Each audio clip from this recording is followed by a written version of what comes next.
right, tonight Dennis is with us, and I'm glad to see we have a nice crowd here tonight. And Dennis is going to talk about the connected Apple family and updating issues on macOS and iOS. How are you guys doing tonight? Good. Good. Everybody awake? How many don't have an iPad or iPhone in this classroom? That's what I thought. 4 years ago, there'd be a lot of people who wouldn't. It's amazing. Tonight we're going to talk a little bit about the connected family, and I'll explain that in a minute. Really what it comes down to is most of you have an iPhone, an iPad, and probably a desktop or laptop computer to go with that. And we're going to talk about some things. A lot of this is going to be a refresher for some of you, especially after hearing you guys are going to some of those classes. And others might be some tips that you pick up. We're also going to talk about the iOS 8 briefly and Yosemite, whether you should upgrade or not, depending upon what you have at home. The color may be a little bit off because the projector is giving us a hard time. When I talked to George about the topic for tonight, there's a book out called The Connected Apple Family. It's by Jeff Carlson and Dan Moore. I actually bought the book, looked at it, and actually I usually don't recommend too many books, but what I liked about the book, there's a lot of information in there. It takes you through what family sharing is. I'm going to just kind of be brief about it tonight, but it goes through everything in there as far as password security, explains about your text messaging, how to answer calls from your iPad or your Mac. It talks about backing up different tips. It talks about the future of Apple. There's a lot of things in there, and they're how-tos, and they're easy to follow. So I was kind of impressed by the book itself.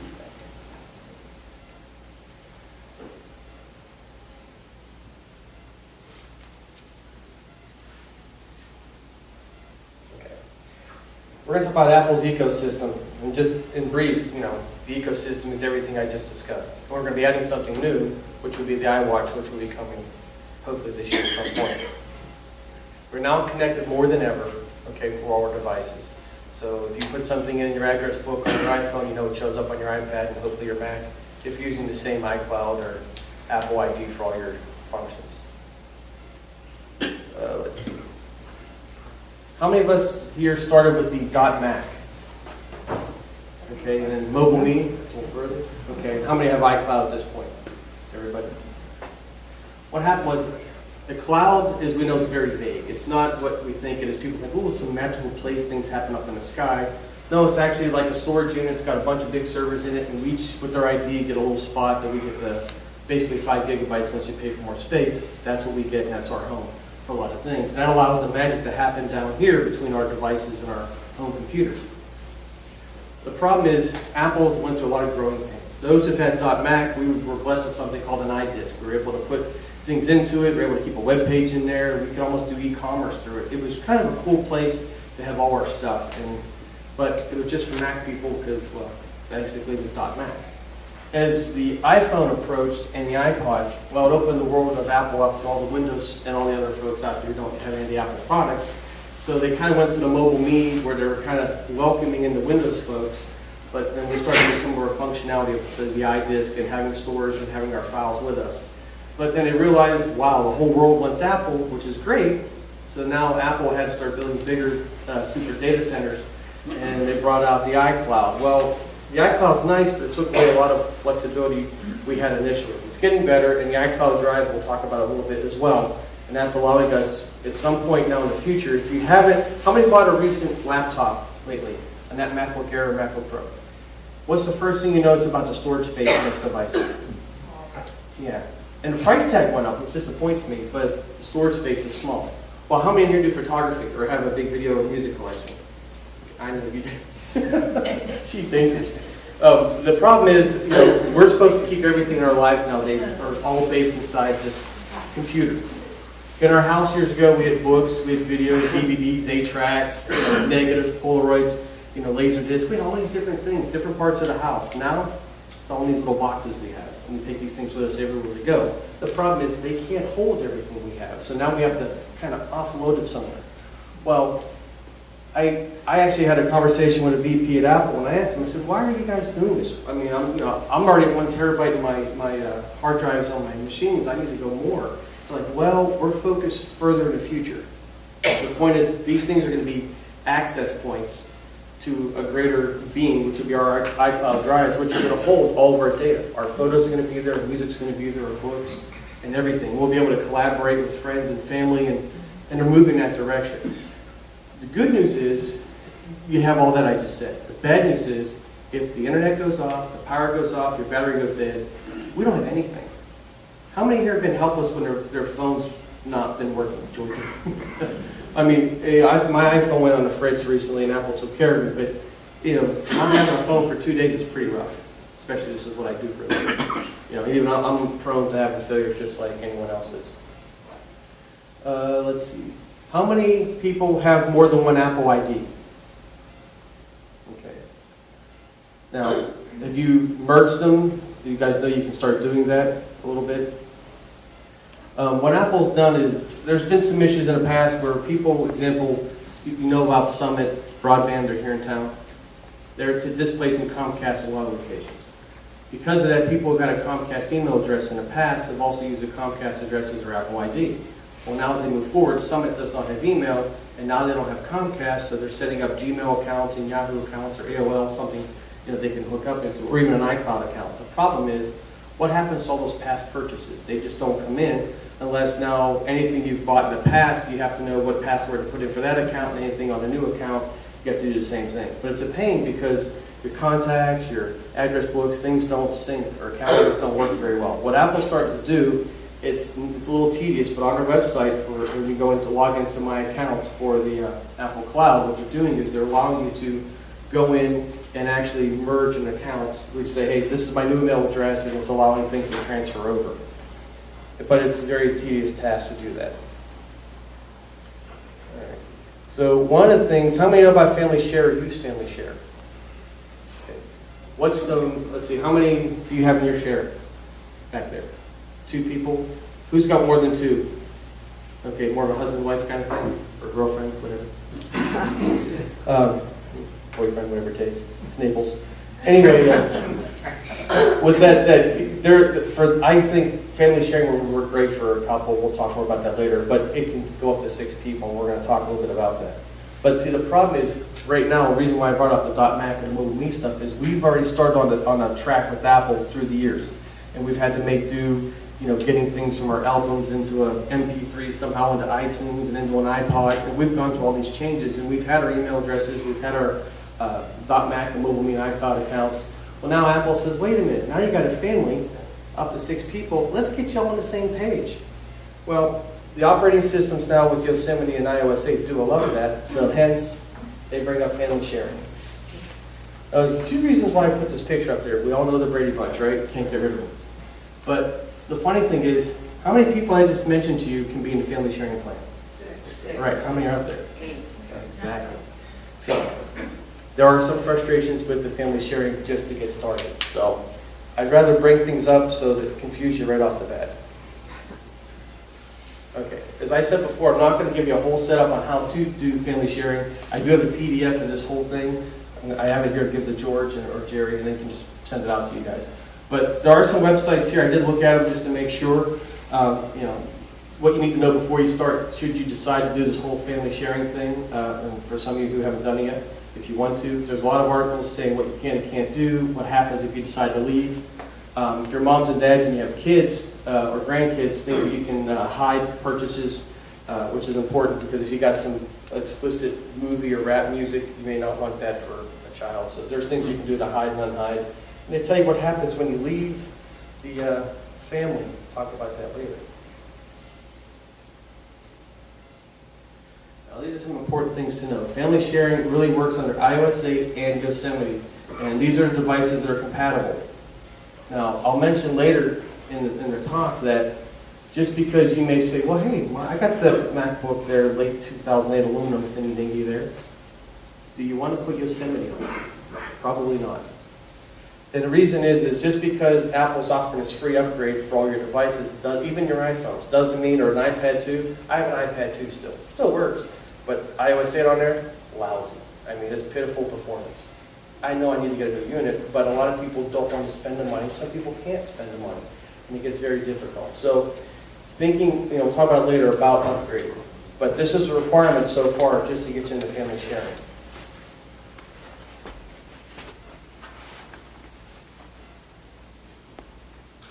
Okay, what's nice about family sharing is we now have the ability with everyone in your family, say let's just do a family of 4. Now we have the ability to share apps with each other. So if I buy 6 apps, Jerry's in my family, he buys 10 apps, Georgia buys 10 apps, and George buys 10 apps. Together between all of us, we have a lot of apps we can look at and share with each other. Okay, so I don't have to buy them all. So if he bought Candy Crush and I didn't want to buy it, I can try it out. Okay, and I can also take it off my device if I don't want it. We also have the ability to share media, which is nice. So it might be a book, it might be a movie, it might be a video, which is kind of nice. And you also have the ability, especially if you have kids, to do location-based services. So you can say, hey, my kid better be at the ball field, not at the mall. Okay, so these are things you can actually do with your devices. It is confusing. We'll go through it a little bit.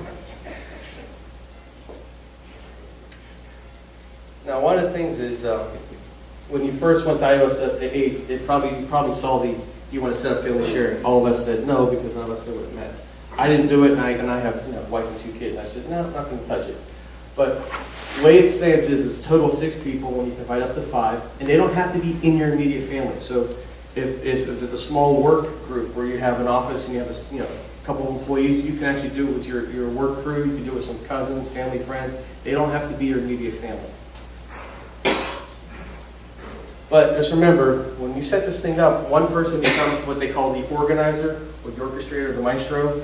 So if it was me, then it goes to my account, my credit card. That means all the purchases that everyone does under the family share, I'm paying for it. You guys are paying for it. So keep that in mind. So guys, know we're paying for it no matter what.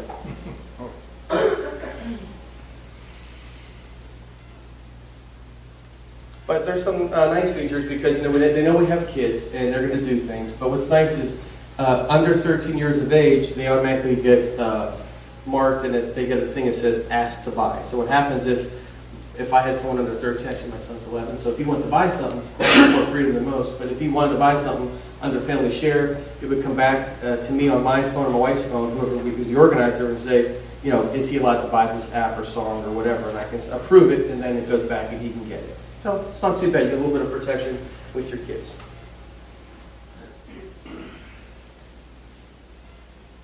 Can you get the kid on there even if the child's older?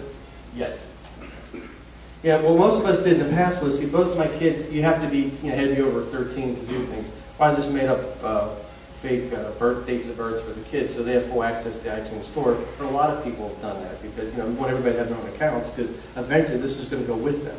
Because one of the things that we're not thinking about is almost when you're born, you get your immediate vaccinations, your social security number, you get your name, hopefully, and then right off the bat, boom, you should have an Apple ID. I mean, it's going to come down to that because the sad part is if you keep, you might as well pick one, make it permanent, and run forward with it. That's yours for the rest of your life. And I think that's where we're headed. But what's nice here, you can also give permission to say share my location. So it's nice. So that way, of course, if you have kids, they don't have an option. That's turned on their phones and it's on the system. And you can see where your kids are. You can do it through Find My iPhone and Find My Friends. There's a couple different apps you can actually do for that. And it's supposed to work pretty well. I mean, I have Find My phone and my kids are all on it from in the past and I can see where everybody is. And right now, if I brought up on screen, one's at Naples Fleischman Field, and the other one's over at Gulf Coast, so playing baseball, so I know exactly where they're at.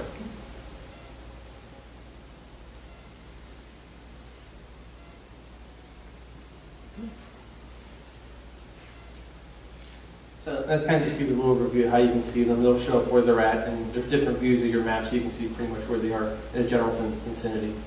So it actually works pretty good. So like I said, you can Find My Friends or the Messages app. I'm ahead of my slides. How about that? Won't last long. The other thing too is when you start setting this thing up, you'll notice under your purchases, you'll see your stuff and then you'll see family purchases. So then when you click there, you'll have more people that come down the list. So if you have up to 5 other folks, mom, the 2 kids, and a dog, whatever, you can see who's bought what, pick one of their apps or their books or whatever, and then bring them to your device.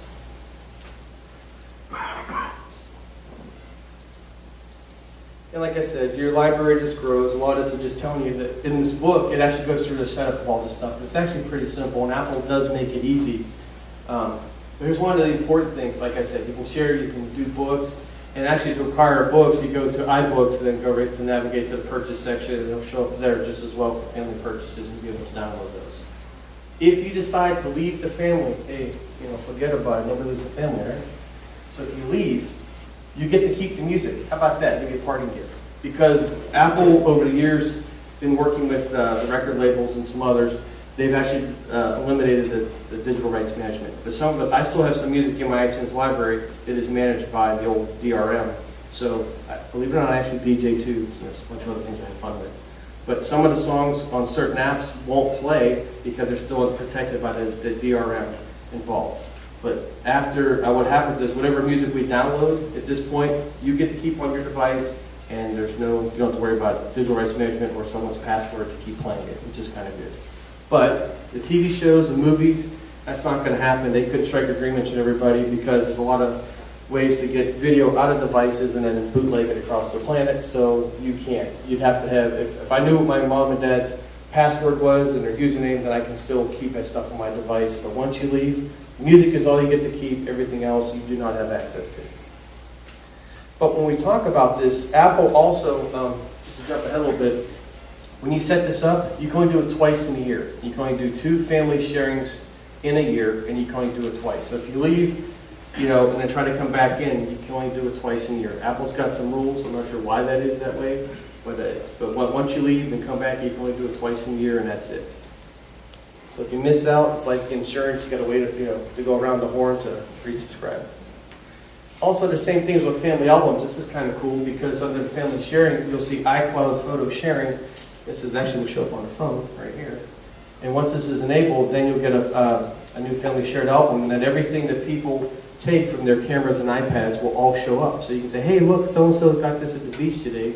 Dad's at the car show, get a picture of the car. So no matter where you're at, they all show up in the family section, which is kind of cool. So you can actually share with everybody.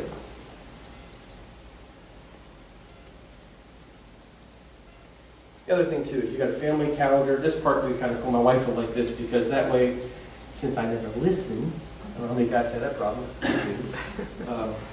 I don't pay attention when you tell me what's going on. So this way, with the family calendar, there's no reason for me not to see what the appointments are, where the kids have to be, etc. So it's actually a good thing. And it's separate from your stuff, so that way if you leave the family, you just lose the family part of it. You don't lose your regular calendars.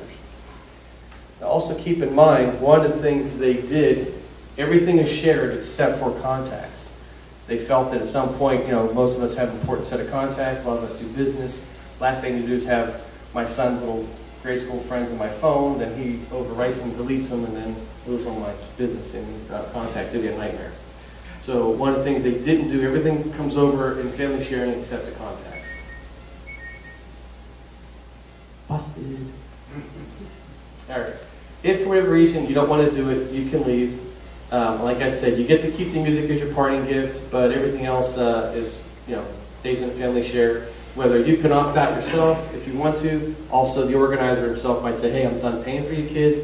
I say quit, and it all stops. Now, if I decide, because if I was, let's just say, I can see this happening. Some parent gets mad at the kids doing some stupid stuff, says, boom, we're done sharing, turns it off. Well, that was January. So then, okay, I'm sorry, kids. Okay, you're doing better. Let's turn it back on in May. Well, you got mad at the kids in May, now they're off again. Well, guess what? We can't turn it back on again the rest of that year until we come back around the horn until May. Twice a year you can turn on and off family sharing.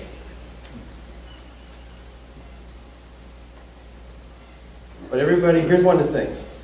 I want to make sure I saw this up here. Like I said, twice a year. But in order for family sharing to work on your Mac, everybody must be doing Yosemite, version 10.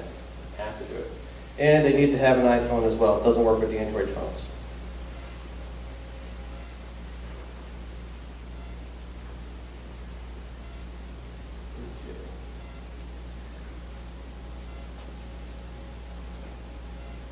One of the biggest things is trying to figure out who's going to be the organizer of the account because, it depends upon what people do for a living. They may not want to do that. So it's got to be mom or dad most likely, or husband or wife in the relationship.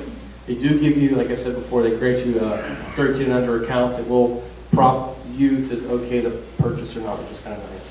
One of the biggest things is you can't hide a purchase from your family from your device. So let's just say you're sitting out in the library parking lot and you guys wanted to get the Sports Illustrated, video for 2015. Yeah, it's on your device, but It's also going to show up on your kids' devices and your wife's device. The only way to hide it, a purchase from somebody, you have to go to your computer itself and find that specific item and say hide, and then it won't show up for anybody else. But this is one of the things to keep in mind. It works for the songs and the videos and the books and etc. Everybody iMessage or text message in here, I'm sure everybody does that, right?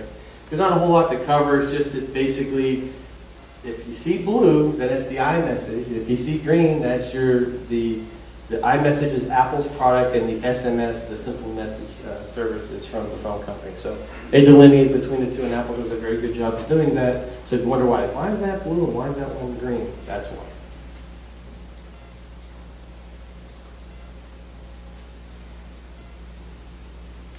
How many have talked from their computer, answered their phone from the computer? Anybody do that yet? Trying to? Okay, trying to. Okay, now here's something interesting. For me, I've actually done it. I installed US, I put Yosemite in, way back when it came out because I had to. So my phone was sitting on the desk. I've done nothing other than just install, welcome, go through a few screens. Freaking phone rings up in a corner. It's my wife. I went, huh. I went, answer, and she's like, what are you doing? I'm like, well, I'm talking to you through my computer. She's like, oh, that's cool. I'm like, no, it's really freaking cool because I didn't do anything for it to happen. So it's pretty impressive. So Apple's really, because my phone was part of the iCloud, because as I signed in, it kind of puts it all together. And like I said, Apple's got a little magic going behind the scenes. That part's cool, but the bad part for me is my 27-inch iMac is a 2012. It meets all the criteria to have every function possible to it. I can't do the handoff feature.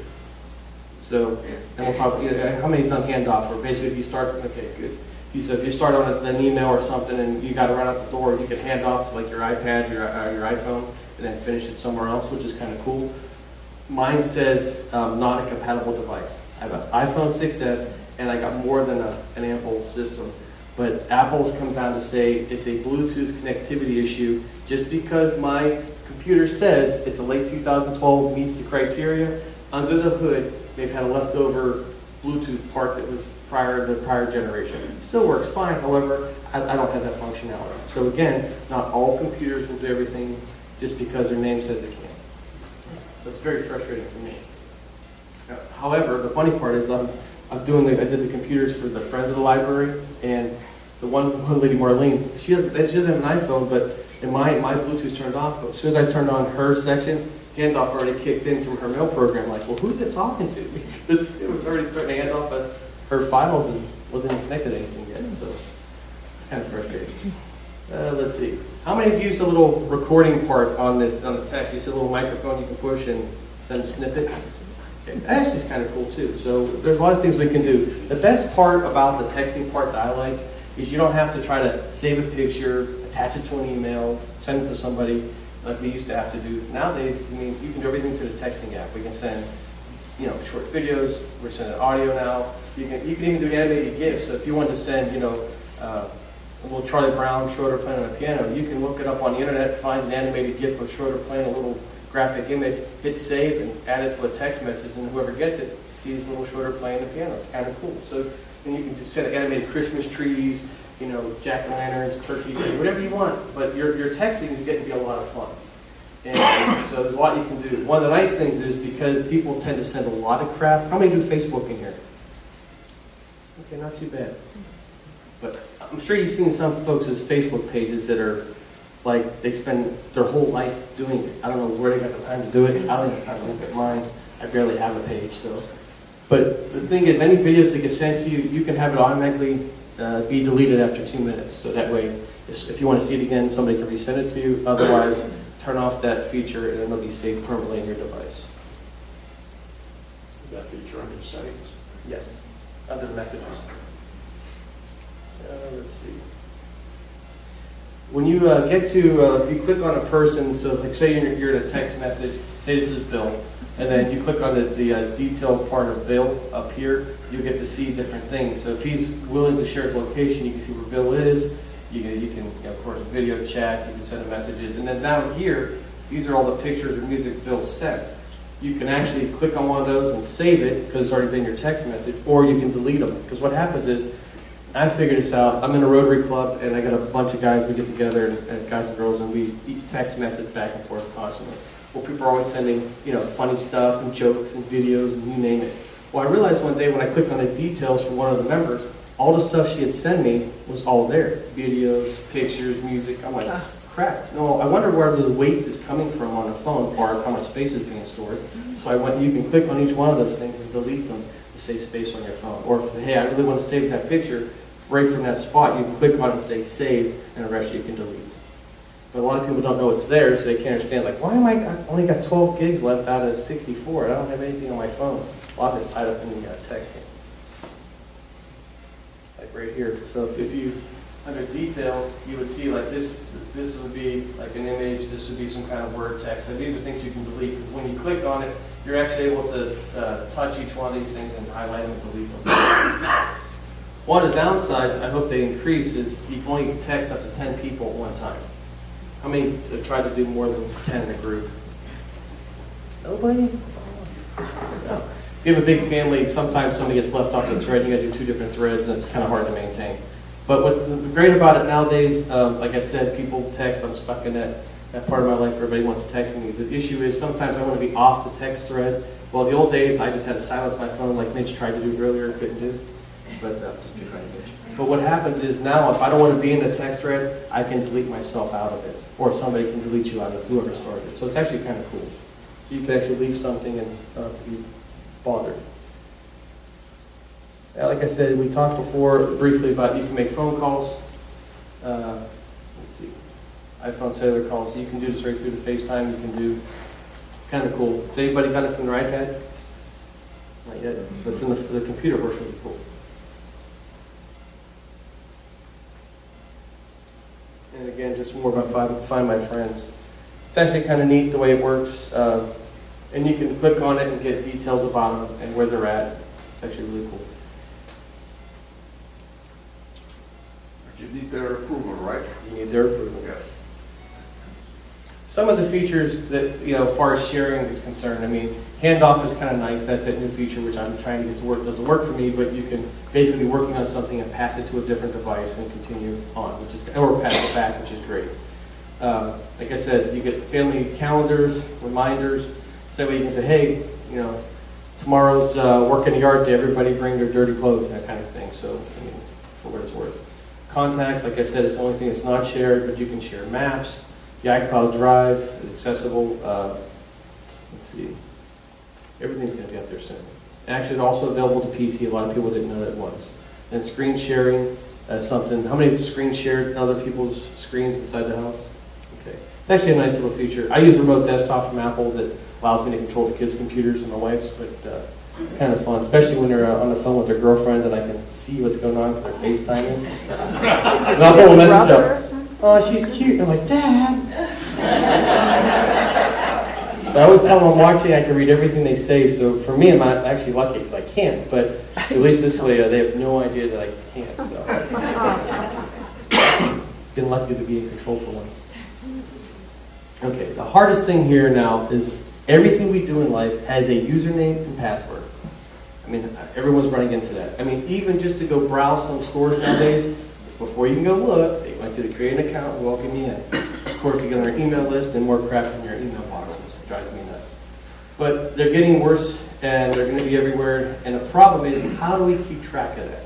Now, here's a couple things I've been dealing with. Unfortunately, I have a lot of older clients as well as young clients, but I'm losing some of them along the way, which is really hard. The problem is when the spouses come to me and say, hey, you helped him all these years with the computer, where's all his stuff? I can't get in the computer, I don't have the passwords, do you know him? I don't keep this stuff in my head. What I try to do with folks is, listen, I grew up in a pen and paper era, I know you guys did too. As much as you can, try to either write them down in some notebook or print them out in a Word document, okay? And then at least put a copy in the safe, a copy in a file cabinet.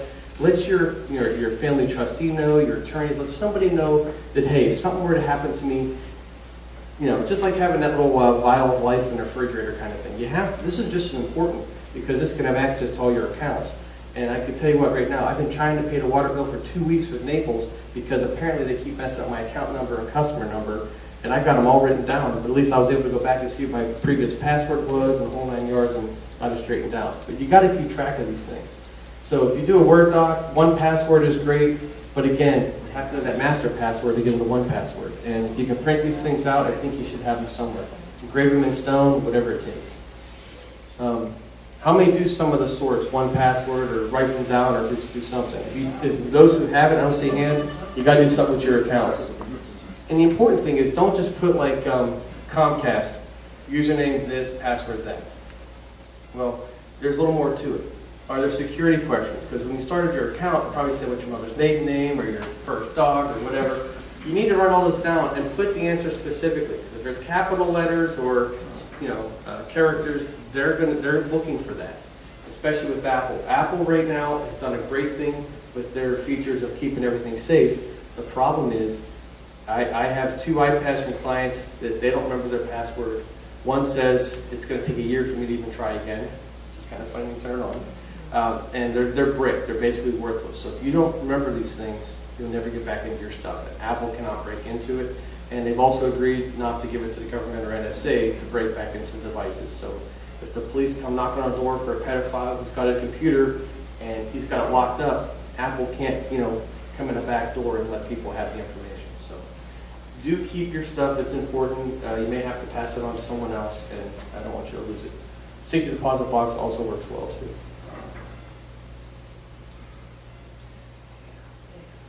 The iCloud keychain, they want everybody to have strong passwords. And I agree with that to a point. And I've said this before in past lectures is, here's the thing. People are hacking into our stuff, okay, or trying to break into, healthcare databases, or break into the Pentagon, or trying to get into the utility systems and education systems and Wall Street and the banking. They're going through the main servers, okay, they're trying to hack in. They're not sitting outside your door going, okay, what's Georgia doing today? Time to dish out, I can't hear anything. Trying to hack into her Wi-Fi, let's monitor her keystrokes. I hope that was a bank account. It doesn't work that way. If somebody really wants your stuff bad, obviously they're going to take it and run it. That's a given. But at the end of the day, I keep my passwords somewhat simple enough. I use the KISS method, keep it simple, stupid, because if it gets too complex, I don't remember what I've had for breakfast. I'm not going to remember a complex password. There's just no way. And at the end of the day, when they hack into the mainframe server, whether your password is 4 digits or 128 characters, they're already in the server, they already have access to your data, it doesn't matter. And what happens afterward is Target says, we were affected 4 years ago, only affected 38 million members. And they lied and said, well, yeah, actually it was 6 years ago, and it's up to 168 million people infected. Oh, that's great. So thanks for the little late notice. But this is the problem. Not everybody's going to be forthcoming about a breach because nobody wants that on their record. So far, every entity has been breached. Hasn't been one yet. The military is not going to tell you they've been breached. The Pentagon has at different levels. Not things that will cause us things, but we also remember this. As I told you about usernames and passwords, and computers don't lie, computers don't cheat. The weakest link to all this stuff is us. Okay? And I use the Edward Snowden example. He was given an oath not to divulge information, and he's spilling his guts. Okay? So the computer didn't do it, he did, per se. I'm not picking on him for that, but just to give you guys an idea. Dennis, are you, at this point, I decline when iCloud keychain says you want to use it, because I keep it elsewhere. Are you a fan of using iCloud keychain? Well, here's my thing. Honestly, between me and you, I decline as well. Here's my thing. I want to control my own passwords. I like the idea that they're doing it, but I still have a small distrust for Apple's iCloud, period. I can tell you when the iPhone 4S came out, it was 3 days before Christmas. I was happy to get it. And I went to go to one of my clients, who's a local restaurant owner in town. I got out of the car. They didn't have a case or anything for it yet because it was still fresh when I got it. I laid it up on the dash of my vehicle, and it's a high vehicle. I stepped out, and while I did, I just heard something go clunk, bang, phew. You knew what that was. So my client's saying outside, goes, what was that? I go, oh, it's my phone. So I go running down his driveway, picked it up, and go, oh, please don't break. Oh, crap, it's broken. So I turned it on, everything lit up, and I said, okay, well, I'll deal with it later. Now, the Apple store was across the street from where he lives, so I wasn't worried about it. So I stuck it in my pocket. I got him taken care of. And I remember the Apple store. I said, hey, look, I cracked the backside. Oh, don't worry about it. I'll take care of it for you. 5 minutes, flip, done. I had my phone back. It was great. Got in the car, started driving home. My wife calls. Now, it's not Law and Order ringtone because that's what her ringtone is set to. It was the generic Marumba, whatever it is. And I went, oh, interesting. I looked down, I see her number, no caller ID. Oh, crap. So then I turned on, I said, let me call you right back. So I opened up my phone, I look, contacts are gone, photos are gone, voicemail's gone, texts are gone. Everything that I possibly had was gone. Because the moment, for whatever reason, I was in the middle of doing something with the cloud, when it smacked the steps out of the ground of my vehicle, it pushed it to the cloud to say, no, erase it, and I lost all my stuff. Now, the good thing is, I had a backup, so ran home as quick as I could, restored it from what I had, and I just brought everything back. Because when I went home, my contacts and calendars were gone off the computer. Remember, everything pushes to everything. So it's disheartening. At least I had a backup, but I knew how to do it and got it back. But for me, that can still happen. And I really don't want to put my faith, and that's the other part about the iCloud drive. I like having my stuff, but I also want a big hard drive. I don't want a small hard drive, everything up there. So I don't know how it's gonna go in the future. I mean, I do love Apple. They are far better than any other company that's been out there. They deliver a good product, and they are trying to make our lives easier. And it is frustrating because, like I said, old coming into new, people are switching from Windows now are just loving it because it's all new to them. They didn't go through all the growing pains that we've gone through. But at the end of the day, it is secure. Their 256-bit encryption does work. So, I mean, Apple is secure. I just don't, that's not something. Can I ask another keychain question? Uh-huh. Is it more than just saving the passwords when you go into a site and it says to you, do you want to save this?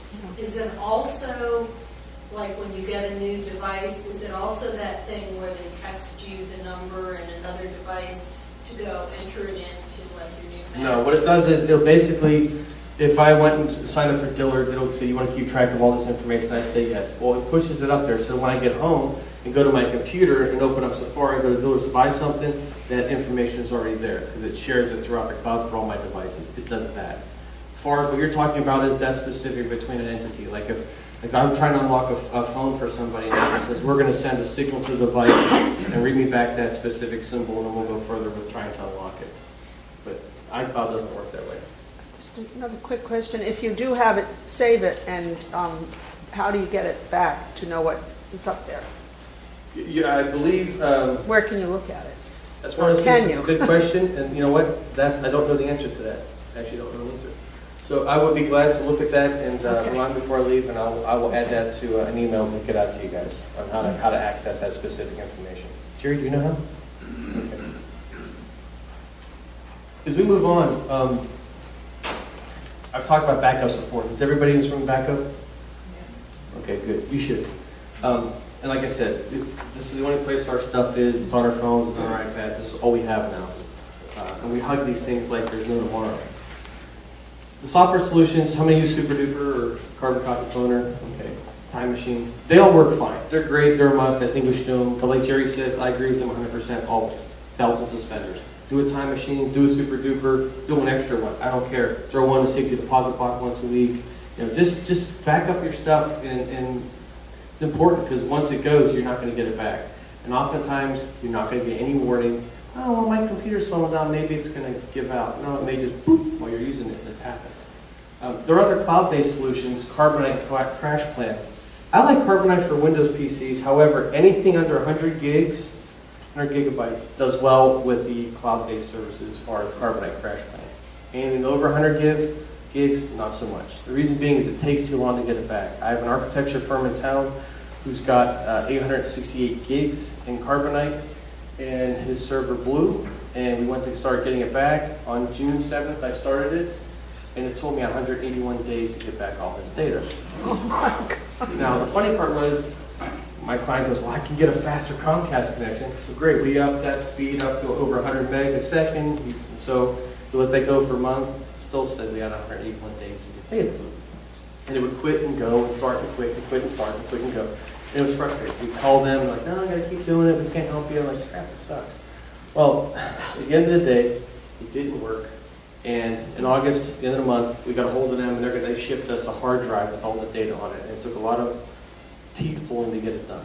And it's nice that it holds all your data, but they're limited on their speeds because they're a big user of the internet, streaming as well as Netflix. And I'm sure if you've used Netflix, they get throttled back by Comcast. You're not supposed to do that, but because Comcast is a big provider for them, they throttle speeds, but they also throttle it back on carbonite as well, which means you can upload it quick, but you're not going to get it back as quick.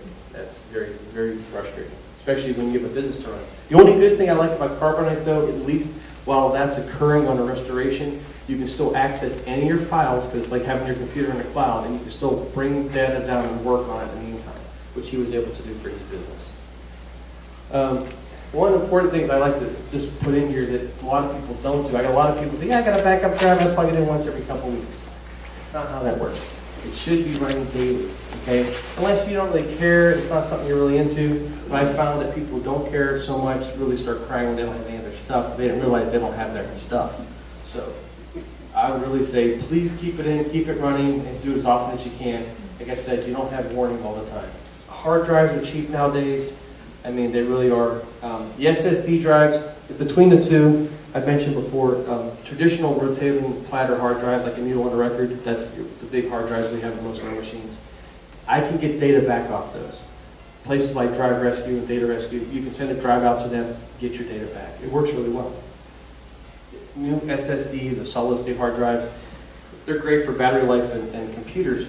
The problem is they use a mathematical algorithm to start placing data all over the drive. Each block will be written to 1,000 times. That's it. So the algorithm keeps track of like, okay, too much there, a little bit here, more there. It does it the whole life of the machine. The problem is at some point when that gives out, it gives out.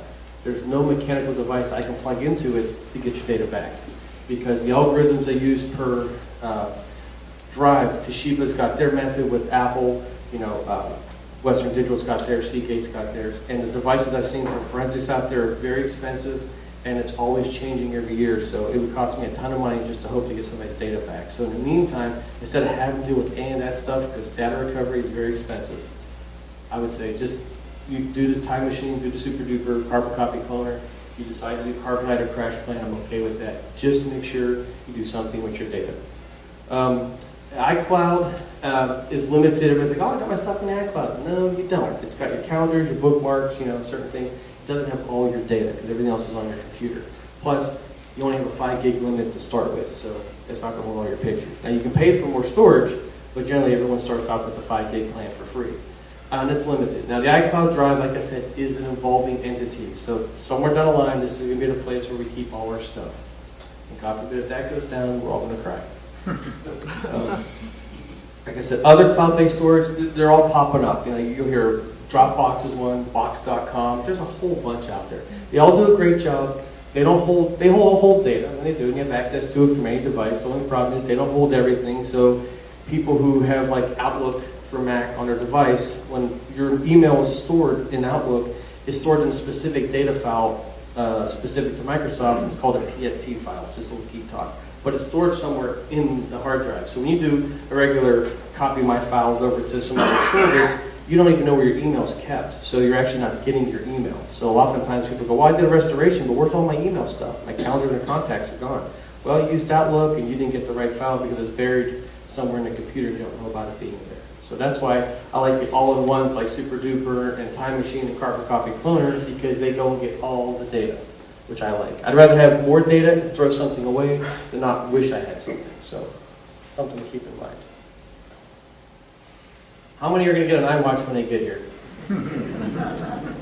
Actually, I don't wear a watch, but I would like. They're actually pretty cool. The other day when I was doing this lecture, I just stopped at their website at Apple and I looked at the iWatch just to get that picture. But I was watching some of the little graphics they have and things you can do with them and just the potential. It's going to be awesome. And I think they're going to be as basic as that all the way probably to Tiffany-based watches that will be worth, God knows how much money. But it's going to be a cool thing.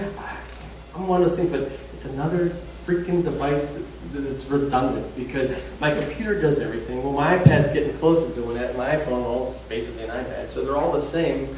And then now we got this watch. So do I answer my watch? Do I answer my iPad? Do I answer the phone? Do I answer my computer? This is what it's coming down to. I mean, I can just see us walking around like I got all my stuff. Dennis, you gonna get the car? Yeah, the iCloud. If it's a Hummer.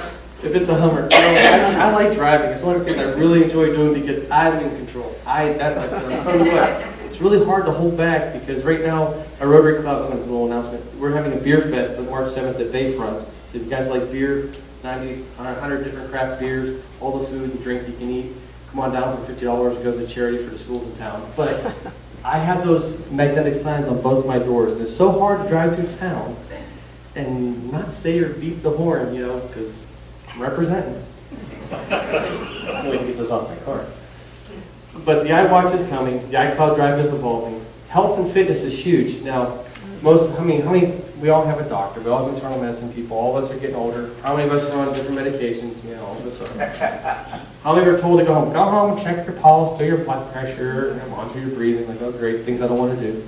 So, but our phones, these apps are coming out. They're having all these sensors put into watches and in devices. They're going to know everything about us pretty soon. So when you go to a doctor, you're pretty much going to upload a file before you get there. It's like, oh yeah, your watch told me you're eating pizza last night. Oh, great, thanks. Probably take a picture of me eating it too and send it to them. So, but that's the problem, is everything is being interconnected. But the sad part is, once we're all connected, that information is available to everybody. Now, I don't know if most of you know, but as of October of this year, I believe all electronic medical records have to be deployed throughout every doctor's office and hospital across the land. That means everything that we get seen for is all going to be in one central database. Bet you didn't know that. You can't do that. None of the systems talk to one They're going to be talking, not yet, it's coming. another. It's going to be a long time. It's going to be a long time, but it's going to be a nightmare. Doctors are frantic because they're having to pay fines now, which is ugly. But the thing is, at the end of the day, at some point, all our data is going to be connected somehow, which really sucks. I mean, you've all heard NSA has already been tracking some things we do anyway for everything we do across the internet. Not that they're looking at any one of us specifically, or they might be, but realistically, it's just all in a big data center. It's like go fish, trying to find the needle in a haystack. But it's coming today. Everything is connected, so that means our health and fitness, everything we do is going to be recorded through our devices and kept track of. And even the home automation. How many are doing anything with the home automation with their devices? It's kind of cool, you know. And now, even from your car, you can actually, while driving in some of the vehicles, you can say, hey, turn the lights on in the house, and pull up and the lights are on. I mean, everything is getting connected. So the ecosystem is getting worse, but the problem is when a power goes off, we're all going to be stupid. One of the things to me, before you push that upgrade button, we know Yosemite's here, and it's screaming on everybody's computer, you know, they can go back to, I think, 2008 or 9. Yes, they can take Yosemite, it's not worth putting on there. And let me explain. I've had several MUG members call and say, hey, I have a laptop. I guess there was a lecture, somebody talked about how you can breathe new life into a laptop, just put an SSD drive in, add some extra memory, call it a day, and now it'll be good for another 6 years. That's not how that works. Yes, you can spend money on a solid-state drive, and you can put a new battery in it, and you can add extra RAM in some of the older computers. The problem is that's not the catch-all answer. When you bought your computer, let's just say Snow Leopard was in operation, there was a certain weight, certain usage that operating system required of the hardware. And the computer you bought, it worked just fine. But then the following year, out came Lion, Mountain Lion, you know, Mavericks, and then we're at Yosemite. Because of all that, every time we add an operating system, it adds more pressure to the processors. Plus there's wear and tear. These are like cars. I mean, they wear and tear over time. So the processor's getting beat up because it's got to pull more weight, do more work. The RAM's getting the RAM stack. And the graphic processors are crying because they want to do all these different things that the operating system is asking of it. The problem is, now you're getting slow routines. The computer I'm using right now, Yosemite's on here. But if I were to turn this off and turn it back on, it's painful to watch. It takes a while just to get Keynote to come up on here. I was getting a spinning beach ball. This is what happens. Well, this one's supposed to be able to run it just fine. This specific unit doesn't, unbeknown to me. So I'm having some frustration with some of my equipment. And it happens. So it's just not worth doing the upgrade. So what does that mean? Buy a new computer? Yes. No. To me, an iMac is the best purchase. But if we're talking about the laptops, as some of you know, like we talked about the storage in them, it's frustrating because you have to spend a lot of money to get that bigger hard drive. That's very frustrating. It's almost an $800 upgrade to do a 1 terabyte update or upgrade on these laptops. How many still use AppleWorks or have remnants of AppleWorks around in their systems? Okay, a few of you do. AppleWorks was a great program. It's now Pages, for those of you who don't know what that was. AppleWorks was the all-in-one. It did Word documents, it did spreadsheets, it was a drawing program, a painting program, and it did databases. Very small, well-written, did everything. Loved it. Real simple, simple as you can get it. But it was been around a long time, and Apple buried it in 1999. I got clients that are still using it now, okay? So, people are still using up to 10.7. When Lion came out, they broke the bridge that allowed it to run, so then people said, now what do I do? Well, along that time, Pages was offered. Version 4.3 did open most of all of AppleWorks stocks except for the databases, which is understandable. But the newest version of Pages does not have any support to go back. So I have clients who've held off so long, finally got a new iMac, got Pages, said, well, good, I can open all my old recipes. Won't do it. There is a little hint I can give you. How many have heard of LibreOffice? It's like OpenOffice, but LibreOffice. It actually works great. You'll open up your .cwk, which is your AppleWorks files. So it won't do the databases, but it does do your docs. LibreOffice? Yeah, Libre. Thank you. Thank you. Okay. Works really well. And actually, I think that also opens publisher files. So people with Windows, they use that ePublisher program to make greeting cards and flyers and announcements. They can actually be open and viewed on your Apple through the LibreOffice. One thing nice about Apple, you are getting a nice solid, Rolls Royce in my opinion. These things are good to last a good solid 5 years. Most people seem 5 to 7. I got them longer than that, but they tend to last. But the problem is, anything greater than 4 years of age, you kind of want to consider getting a new machine. It's just not worth keeping them around. It's hard to say because if you come up here and look at this, there's no scratches, no blemishes. It's got good wear and tear. The keyboard lights up beautifully. But this is probably the last operating system this one's going to see because I have to get it on the computer. And that's not hard part. Trying to justify finding a new machine. Does anybody have any questions on some of the things we talked about? The book is a good book. I think if you wanted to look at it for $20, it's a decent book. If you wanted some more how-to, do the family sharing, but not just that. It talks about how to do backups, how to do iCloud. It talks about how to do picture albums and collaboration. It gives you all these different things inside the book. So it's actually a well-written book. Any questions? Anybody have problems they want answers to? Getting back the username and password once they remember it. What's that? No, getting back the username and password once iCloud remembers it. You're going to look that up. Yes, I will do that. Sorry. I just wanted to mention, in family sharing, you can add or delete members to the group. Is that Yes. correct? But only twice in a year. Okay, it isn't. You can add people up until your limit, but if you take somebody off, you can bring them back one more time that year, or join someone else's family share that year. Okay, so you weren't talking about shutting down the whole family sharing. No, You're talking about putting people on or off. Yeah, well, it's both actually. It's both. It's the way they designed it was whether you go on and off, it's twice in 1 year. Whether as an organizer, if I set it up and then shut it down and set it up again, twice in 1 year. Okay, there was another comment on family sharing.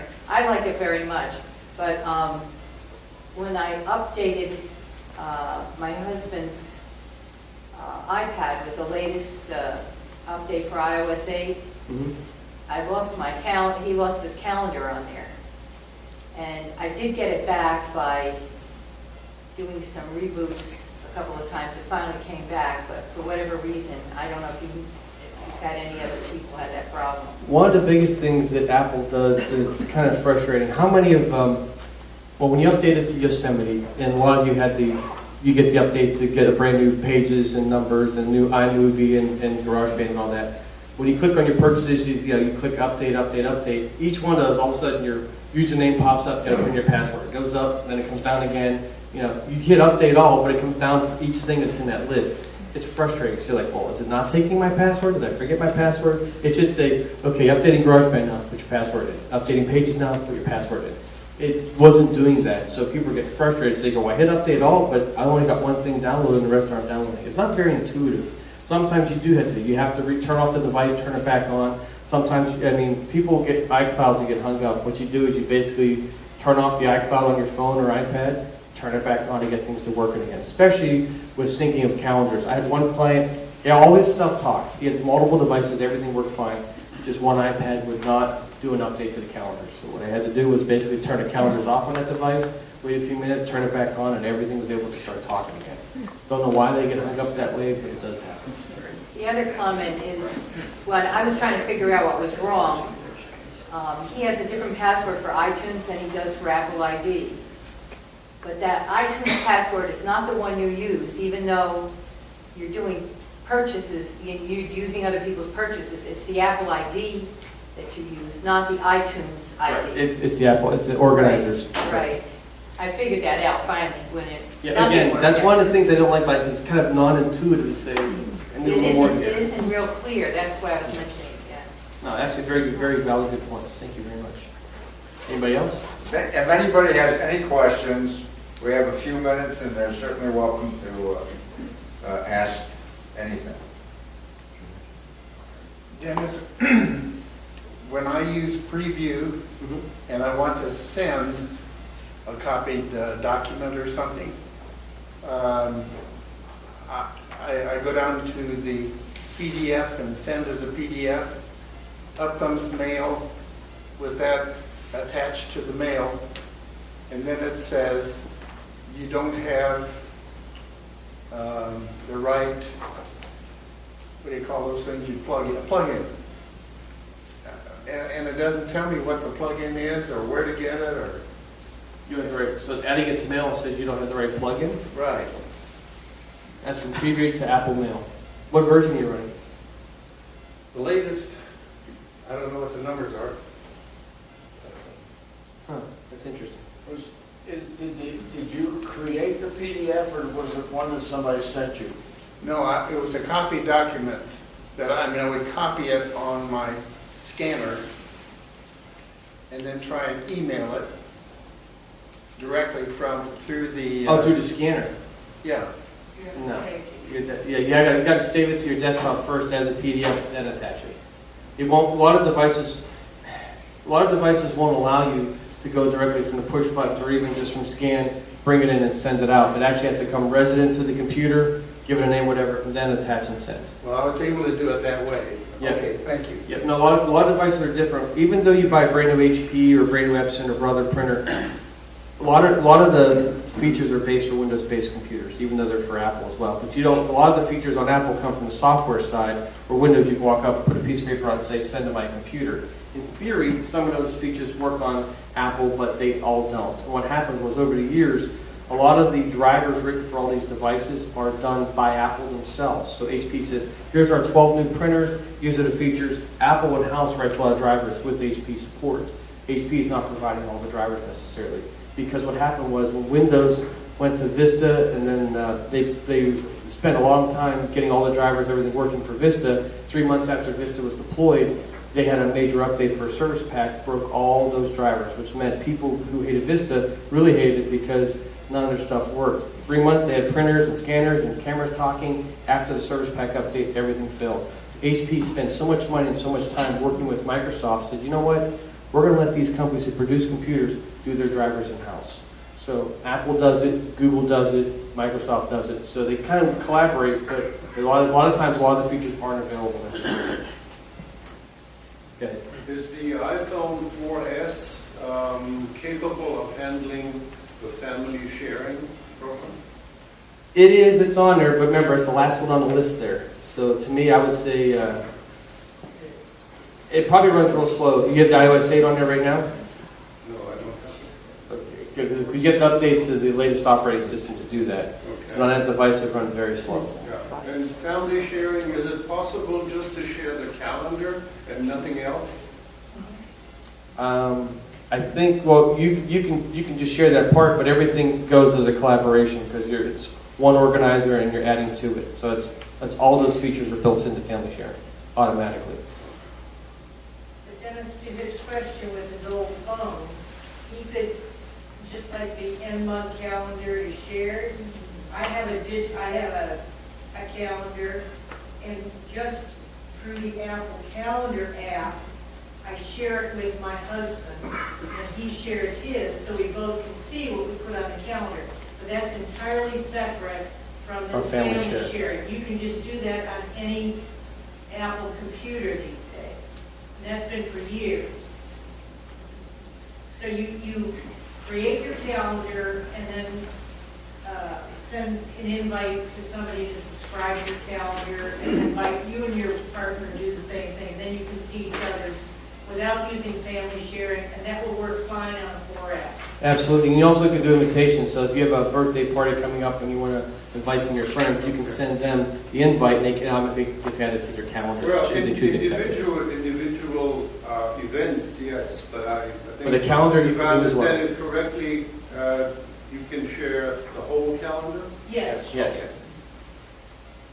Yeah, I mean, I've not done family sharing myself, so I really can't tell you how it feels, but I guess some of you in here, if you want to say anything, but between two people, I think it's kind of okay, but having all the kids are greater than, 4, I wonder how it goes, actually. Anybody else? Yes, sir. I just wanted to offer one thing. I'm not with Dennis in any way. I'm not shilling for him. And I just had a problem. He did set my system up once for me. Yesterday, my printer and my computer decided to quit talking to each other.